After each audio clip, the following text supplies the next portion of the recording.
you've been shot by a gun before. Yeah, true.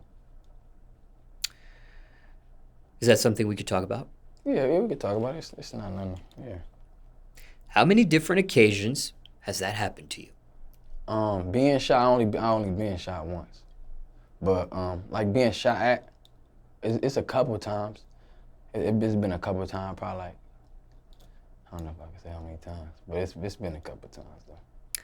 The time you were shot, what part of the world did that take place in? It took place in Compton. I was in Compton at the time. Do you remember what age this was in your life? Yeah, this was last year in August, so I was 20. I was 20 last year, yep. It was like a couple months ago. That happened in 2022. Yeah, so August, it's finna be a year now since the incident. And how many bullets were you struck by? I was shot by one bullet, and I got grazed in the neck. So, yeah, just shot one time and grazed. And where were you actually shot in? I was actually shot, bruh, damn near in my ass, bro. They got an ass shot, bro. How they do me like that, bro? Why they do me like that? But I got shot like the way the bullet came, it came through my trunk, and then it went through my back seat, then it hit my front seat. Like, you know, I'm sitting down parked, so it just went through my seat, and it kind of like caught me like near like my back area, like more near my back area. So it's like kind of like higher up, like damn near where your drawband at, you know, like right there. So, yeah, they told, but the bullet I got shot was like, I think it was a 9mm. And they, it was like, I remember they was talking about getting surgery, but they were saying if I got surgery, they'd paralyze me or something. That time was like, it was a real crazy time at that time for sure. So that bullet is still in your body to this very moment? Yeah. Is it a point where the bullet can come out of your body on its own? Yeah, that's what we hoping, you know, is gonna happen. I definitely, it's been moving for sure. Like, months, like different months, like out of nowhere, I just like, feel like the bullet like somewhere else. I'd be like, damn, you know, it be moving and stuff. It's gonna come out soon. Now, you mentioned if they were able to do surgery, it may paralyze you. But if the bullet comes out on its own, can that paralyze you at all? Nah, it's just the, at first where the bullet was, if they were to touch it, it was so like near my spine, because the bullet was already kind of broke already, you know, so it's like just the fragments could, you know, I don't really know too much as far as on that end, but that's just what I was told. That's why they just decided to. They gave me the option, but I just was like, I'd rather just keep it in there and just, you know, there's no rush to take it out if it's not gonna like hurt while I lay down or anything. This shooting that happened to you, were you an innocent bystander or were you targeted? I don't know, honestly. I feel like it happens so much in the city, you never really know, you know? And you can't ask, you know, it's like you can't just ask the person. It's more like it just happens and then you kind of just, you go home and you have your own take on it, you know, but definitely, I really can't say, but just like off of the story, like how it happened, you know, it, I don't know, it's kind of a mix of both. And for real, I'm thinking kind of both. I don't really know too much. Now, for those in the audience Yeah. that's never been shot by a gun before, Yeah. what does that really feel like? It feels, people say like, when you get shot, it's hot and stuff. I don't think it was hot for me because of how much it, like, you know, it went through as far as like the trunk. Like, you know, it probably steamed it down a little bit, or it probably like kind of slowed it down. But it felt like, it actually feels like what you think it would feel like if you got shot by a pellet gun, you know, like just something, just a metal ball just like going inside your skin, like just piercing through. So it's like, it just feels literally like that. Like, I just felt something pierce like my body. I didn't know really where. Cause my adrenaline was running, but like later on when I seen, you know, it was like, okay, like, you know, it wasn't like bad, like, damn, like, this shit burned like crazy, you know, it wasn't that bad. It was like. Are you able to give an example of what that feeling was like? In your particular instance? Yeah, like getting shot with a BB gun, like, you know, like them hard, you know, like a hard BB, like the metal pellets, like just getting shot with one of those, but instead of it just hitting you, it goes through you. But it feels like damn near like if it hit you for real. So just to be clear, was this painful at all? Nah, it wasn't painful. It was just more so just probably scary. Yeah, not painful though. And just for transparency, were you under the influence of any drugs at that moment? No, nah. Whenever I go back to like Compton and stuff, I make sure I'm always like, sober to the max. It was just more of like it was more of a inconvenience, is, I might as well tell the story, huh? Should I just tell the story?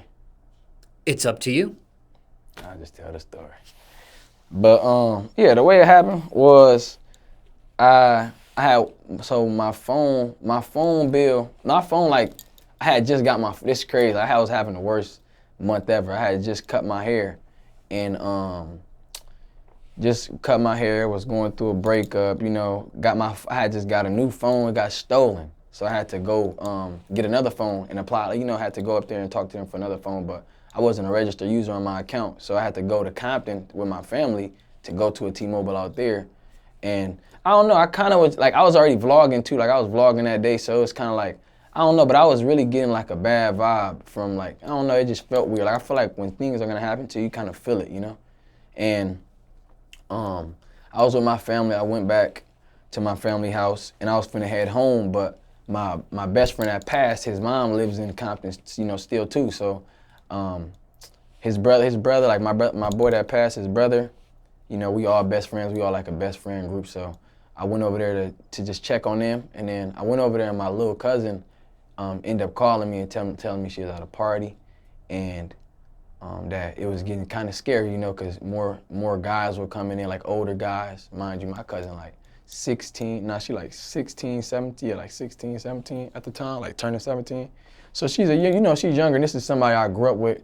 Her father passed away. That was my uncle. I seen him pass away when I was young. So it was like me and her always been kind of tight growing up. So, I kind of, when she called me and told me if I could pick her up, she told me her mom wasn't answering the phone. Like nobody was answering the phone and stuff. So, I was kind of like the only option she had. And she said she was smoking and stuff. So it was kind of like she was already in the right mind space. So I was like, I'll come get you.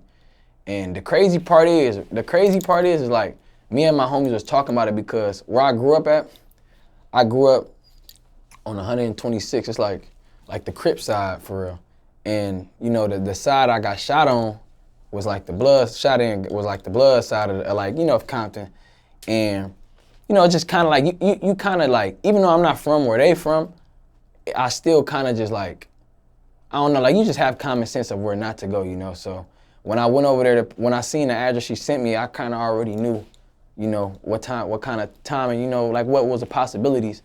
And the homie ASM Bobster, this dude is a full-blown Crip, you know what I'm saying? Like he beef with all the Bloods, he got it tatted on his face. This dude is performing in the hood, bro. So I'm kind of already knowing, like, all right, this not gonna end right. So I kind of already was already on go. Like, so I she ended up calling me, telling me to go over there. I go pick her up. So I go. The way I pull in, the street is like being blocked. Like the street is blocked because like somebody's in the car. Like people are just outside like in a party, whatever. He blocking the street with his car, just posted outside chilling with the girls. So I'm like, all right, I kind of see people are leaving. So. But it's like he's parked, so I'm sitting there and I'm on the phone with my cousin, like, where you at? I'm trying to just walk over here. So I guess the party's on the other side of this car, like more towards the other corner. So I'm like, okay. Mind you, I'm in front at the time. It's me in the car, and then it's my best friend's brother in the back in the car behind me. So now he has to be in the front. So now he leads the way. We go around the block, and we pull right there. We sitting right there. So he's in front of me.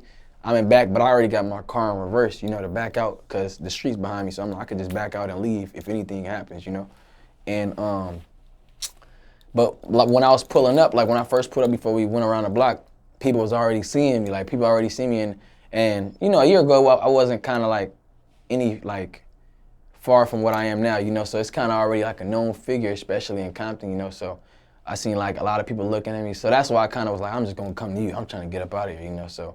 Go around the block and my cousin gets in the car and her friend gets in the car. My cousin get in the front seat and her friend get in the back seat, literally right behind me, like literally right behind me. So she get behind me, but at the time, I kind of was like, I knew the friend kind of felt the way about me, you know what I'm saying? Like, just, you feel me? So out of respect, because I was going through like a breakup and stuff, I kind of told her like, if she could go in the other car that in front of us, to my brother car, so. she get out, so she step out the car, and then right when she step out the car, she step out the car, she walk, I'm seeing her talking to like my brother, and then I just hear like shots, like I heard like 3 shots, nah. She got shot first, so they shot the girl that got out of my car, they shot her in the leg and the ankle. So they shot her, she got shot with a 7.62 bullet, like that stuff chopped her ankle, like, you know, it kind of like was, her whole bone was showing, like after the fact though, but they ended up shooting her, they shot her in the ankle, and then after that, they shot my car. So like the second shot hit me, so it was like one shot, then another shot, then it hit me. And I kind of like knew it hit me, like, cause I just felt, like, you know, I heard it behind me, and then I just felt myself, like I felt like a pierce, and then I was like, damn. So like my cousin, I thought she was gone for a minute. She like plumped her head back. I'm like, oh, I thought they headshot her. I'm like, oh, never. So when as they're shooting, I see somebody else in the front of me shooting too. It's another person coming out of the alley, he come out shooting, you feel me? Mind you, these people are shooting from behind me. So, boom, I start covering my cousin. So mind you, the person shooting at me is like, I think I had 3 shots to my windshield, but my windshield, every shot was at the steering wheel. Like every shot was headshot. Like it wasn't like no scattered shots. It was just 1, 2, 3, like right where the wheel is. You know what I'm saying? And as I like reach over to kind of like hug my cousin, cause I'm thinking, you know, she got hit, so I'm trying to shield her.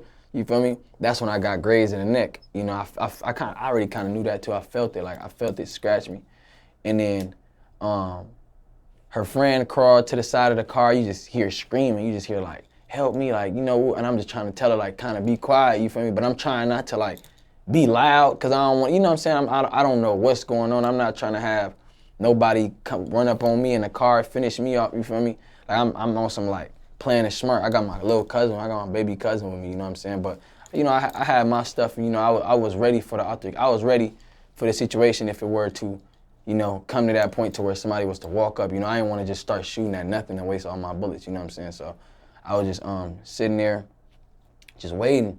But I'm kind of, you know, shielding her. But as I'm shielding her, I'm kind of trying. I drive a Mercedes, so it's like, you know, you gotta push it down to go to drive, push it all the way up to go to reverse. So I think me trying to reach over on her, now that I look back at it, me trying to reach over her and start the car, like kind of like put the car in drive, because I was putting it in reverse, but they shot my back tires out. They shot the 2 back tires, so I couldn't move. You know what I'm saying? So I'm trying to put the car in drive, but the car wasn't moving. I think I had it in neutral on accident because I wasn't all the way up close trying to do it. I was like more trying to shield her and get the car running and stuff. So, like after, you know, they just kept shooting, and it was definitely like the craziest time of my life for real. Just only because I ended up getting shot, and it was kind of like a damn, like, you know, this is kind of it, you know. And I was at bad terms with you know, with a lot of people.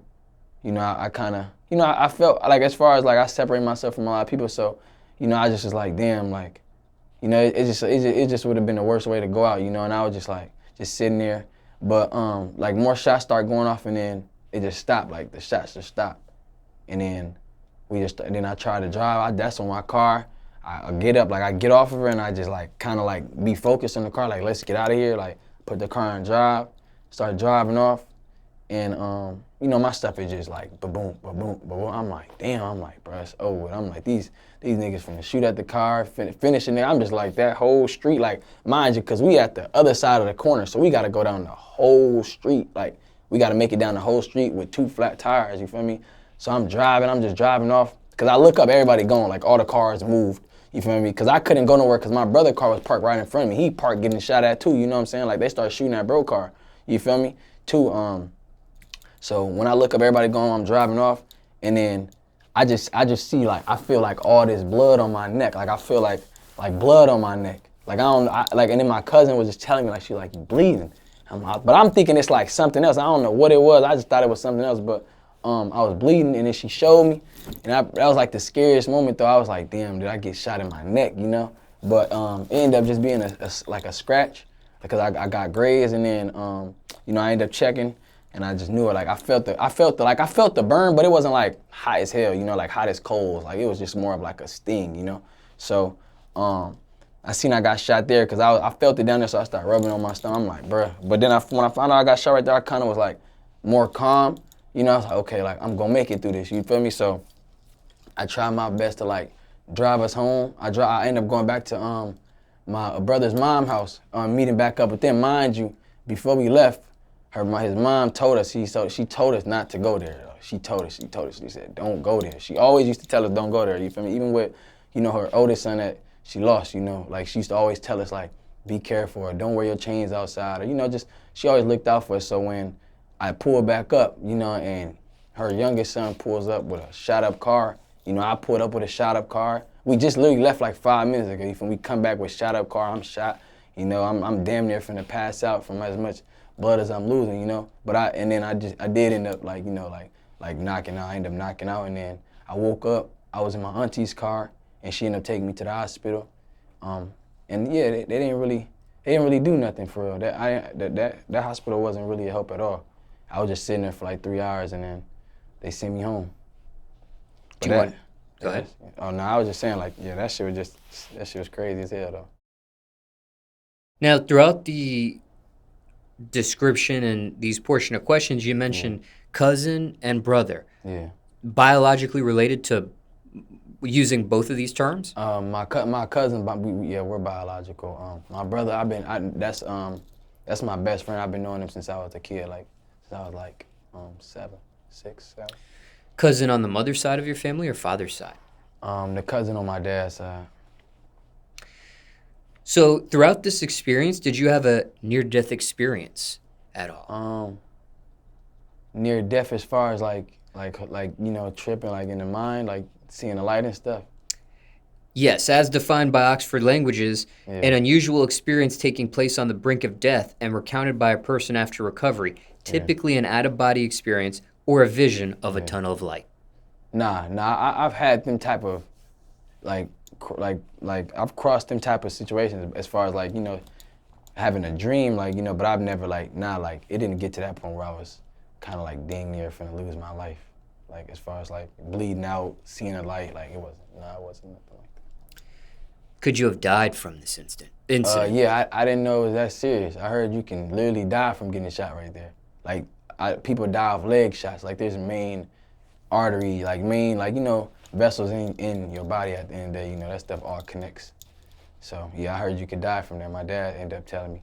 So I didn't know how severe it was. I thought it was actually, like, the safest spot. Like, okay, at least, you know, but it was actually a very dangerous spot. Looking back, what was your key to survival of this gunshot? I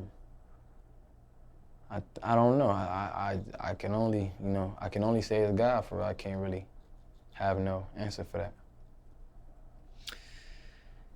And final question here. When it comes to this bullet that's still in your body, have you experienced a metal detector or a metal wand since this incident? Like it going off in the airport or something? Correct. Nah, I never had that. I would hate for that to happen though, because then I'll have to show them the wound and stuff. I wouldn't. Nah, I never had that though. I never had that. That's crazy. So haven't had those experiences yet? Nah, I hope to never have those experiences. But experiencing the fact that you haven't entered a metal detector yet, or a metal wand. Yeah, that's never happened. Nah, I don't really go like wands and stuff. That's like a party. I don't really be going out ever since that happened. So I really kind of be out the mix. And haven't gone through the airport yet. Yeah, nah, I go to the airport, but it never comes out as that though. It just always be my chain, and then I just lift my chain up and then they just touch on it.